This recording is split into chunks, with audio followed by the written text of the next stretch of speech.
Todos tenemos a un enojón o a una enojona cerca de nosotros, sea con nuestra pareja, sea con nuestros hijos, sea con nuestra familia, amistades o sea con nosotros mismos. Muchos de nosotros decimos, no, es que yo soy a todo dar, todo tranquilo, todo suave, pero en cierto momento te pisan el dedo gordo del pie y sale ese monstruo que muchos llevamos adentro. Y ese es el tema del día de hoy. Vamos a hablar sobre la ira, vamos a hablar sobre el coraje, vamos a hablar sobre cómo manejarlo, qué lo causa. Y para ayudarnos a hacer eso, se encuentra con nosotros hoy Eli Bravo. Eli tiene una maestría en ciencias en psicología, es terapeuta de matrimonio, familia y niños, maestro de mindfulness, autor, conferencista y periodista. Mi querido Eli, bienvenido a Hablemos. ¿Cómo estás? Muy bien, Eduardo, gracias por esta oportunidad y por traer un tema tan interesante para todos, porque creo que tienes razón, todos conocemos a un enojón o una enojona o somos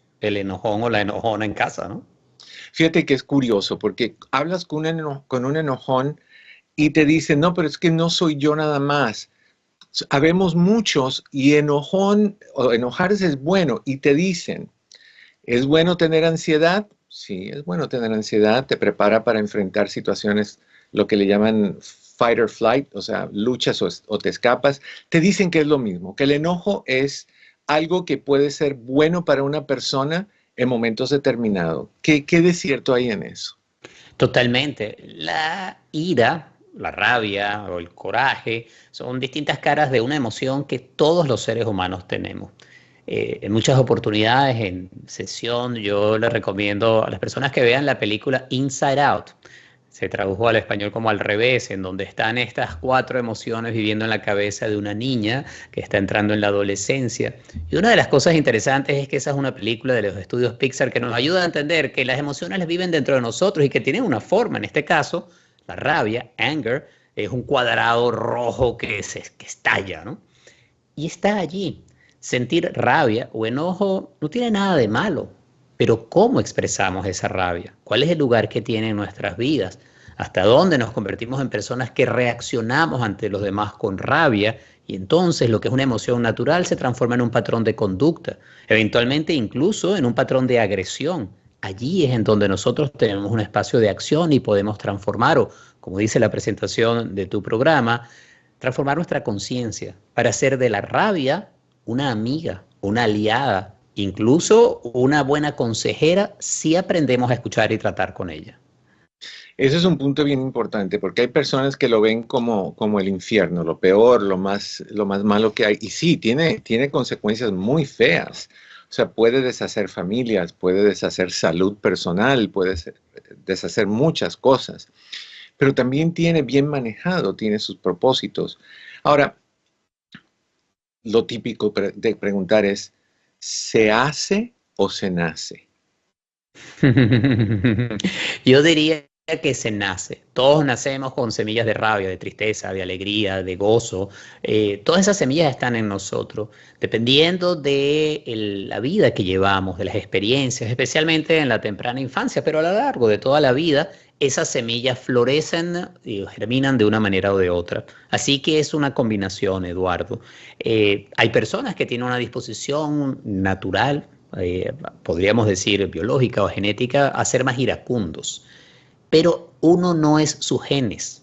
Tú no eres tus genes, yo no soy mis genes. No significa que porque tuvimos una familia con donde había algunas personas que eran de así enojados, vamos a decir, no es que yo heredé la rabia de mi papá y por eso soy así, entonces ya tienes un cheque en blanco para hacer lo que quieras.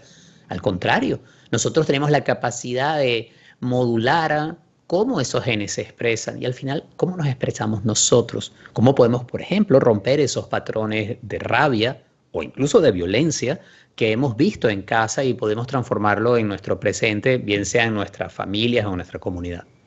Entonces, no es necesariamente que heredamos el enojo, heredamos la propensidad al enojo. Yo creo que si hablamos estrictamente de lo genético y sobre esto hay todavía, digamos, distintas corrientes, podemos heredar una tendencia de personalidad, un rasgo de personalidad, una tendencia, por ejemplo, a enojarse más rápido. Podría ser, así como alguien hereda el color de los ojos de la mamá y el color del pelo del papá. Pero lo que sí aprendemos, y esto podríamos meterlo en el paquete de la herencia, pero lo que sí aprendemos son patrones de conducta. Si venimos de un hogar en donde el enojo era la manera de manejar los desencuentros, entonces aprendemos que el enojo tiene una función. Como terapeuta, el trabajo que hacemos tiene que ver, por un lado, con el autoconocimiento, conocerse uno mismo para saber qué es lo que está pasando en el momento presente con cada uno de nosotros, pero también identificar patrones, y los patrones se aprenden.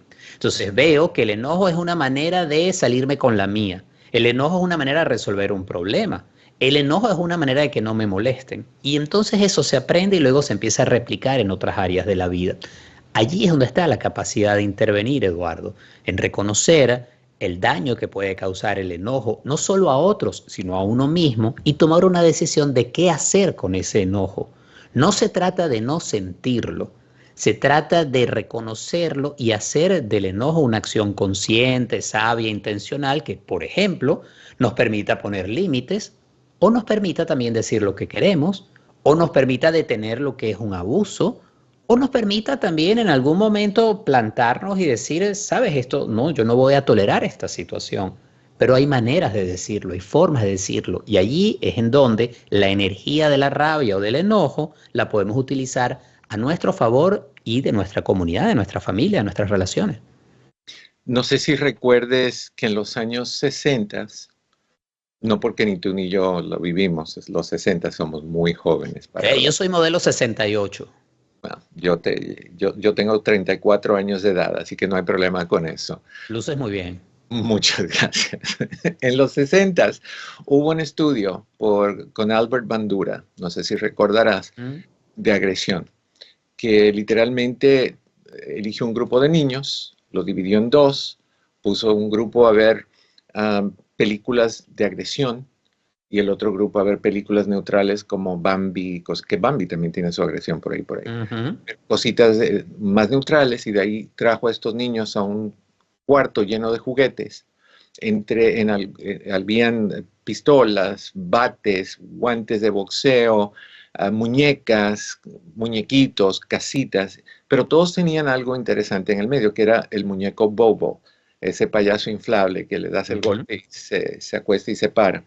Y encontraron que los niños que habían visto las películas agresivas tenían la tendencia de elegir las armas para jugar y de golpear y sentarse arriba de ese muñeco y tratar de explotarlo. Y los otros niños le pasaban por al lado, le daban un empujoncito y se enfocaban más en juguetes neutrales. Entonces, que lo que dijiste hace un ratito es importantísimo, porque si en tu casa, tú, mamá, papá, eres agresiva, eres agresivo, y hay hijos que te están viendo cómo tú manejas esa agresión y con qué propósito, sí vamos a influenciar en el desarrollo de ese enojo, esa ira en nuestros hijos. Totalmente, porque si pensamos cómo fue nuestra infancia, la de cada uno de nosotros, la tuya, Eduardo, la mía, la de nuestros oyentes, podemos reconocer allí cosas que vimos en nuestros padres, incluso antes de tener conciencia de lo que estaba sucediendo, y quizás esos patrones se repiten de una manera o de otra en nuestra vida actual. Sí, es cierto, nosotros aprendemos y aprendemos de muchas formas. El experimento de Bandura, una de las cosas que quería lograr entender es si era esto de nurture versus nature, es decir, nuestra naturaleza versus cómo nosotros crecemos. Y él allí pudo claramente demostrar que sí, la cultura que nos rodea, desde los medios que observamos, las redes sociales, los productos de información que consumimos, hasta las experiencias en casa, empiezan a moldear la forma como expresamos nuestra emoción. Y puede ser que esos niños que habían visto películas más neutrales, no es que no sintieran rabia, o no es que no tuvieran molestia, pero podían modularla de otra manera, expresarla de otra manera, y especialmente, y esto me parece que es importante, no normalizaban la rabia y la violencia. Es decir, ver como algo normal, tener una explosión desmedida o, por ejemplo, utilizar un bate para golpear en este caso a un muñeco inflable. Claro. Pero eso se transforma, por ejemplo, en quien se puede fácilmente dejar llevar por la ira en la carretera y entrar en una situación de violencia y una golpiza porque alguien te puso el auto enfrente y te parece que fue una afrenta a tu vida. Y entonces allí es en donde entramos en el terreno de el uno importante reconocer la naturaleza humana que tiene la rabia o la ira y la forma como hemos aprendido a expresarla. Y lo tercero, que es fundamental, cómo es capaz de secuestrar nuestra capacidad de raciocinio. Cuando entramos en un cierto nivel de molestia, nos podemos poner, digamos, un poco antipáticos con algo, decir cosas pesadas. Pero hay un momento cuando la rabia tiene la capacidad de secuestrar nuestras funciones cognitivas, nuestra capacidad de pensar, y es cuando podemos entrar en explosiones de ira, las cuales, si se van normalizando y se repiten, empiezan a ser patrones de conducta. Ahí entonces tenemos a la persona que ya no puede, por ejemplo, evitar pegarle a sus hijos y eventualmente lo puede hacer a su pareja. Y luego se encuentra agrediendo también verbalmente a otras personas en el trabajo. Esa ya es una persona que está en un nivel de ira que ya es patológico, puesto de otra manera, es ya un tema muy peligroso y delicado. Se nos acaba el tiempo. Me encantaría que me dijeras, mi querido Eli, ¿cómo las personas que estén interesadas en saber más de ti, en seguirte a ti, en contactarte a ti, cómo pueden hacer eso? Claro, encantado. Pueden visitar mi página que es elibravo.com, es E-L-I de Italia y de Iglesia, elibravo.com, y allí tienen acceso a mi podcast, meditaciones, información de mi práctica privada, artículos que he escrito. Ese es, digamos, el punto central, y están ahí también las redes sociales. Hoy en día tenemos estas vidas digitales. Yo procuro llevarlo de la manera más real posible, pero lo digital tiene cosas maravillosas, incluyendo poder conversar contigo a través de este medio y reencontrarme con amigos muy queridos que están detrás de micrófonos y amigas queridas que están y forman parte de tu equipo de producción. Así que yo estoy profundamente agradecido por estos minutos. Fabuloso.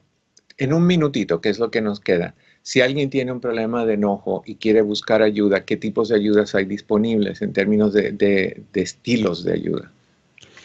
Creo que una primera ayuda es buscar counseling, es decir, buscar la posibilidad de buscar bien sea un centro comunitario o dentro del espacio de trabajo, a lo mejor hay servicios de ayuda psicológica, y hablar de esto. Hablar de la rabia es una manera de conocerla mejor y puedes encontrar ayuda especializada.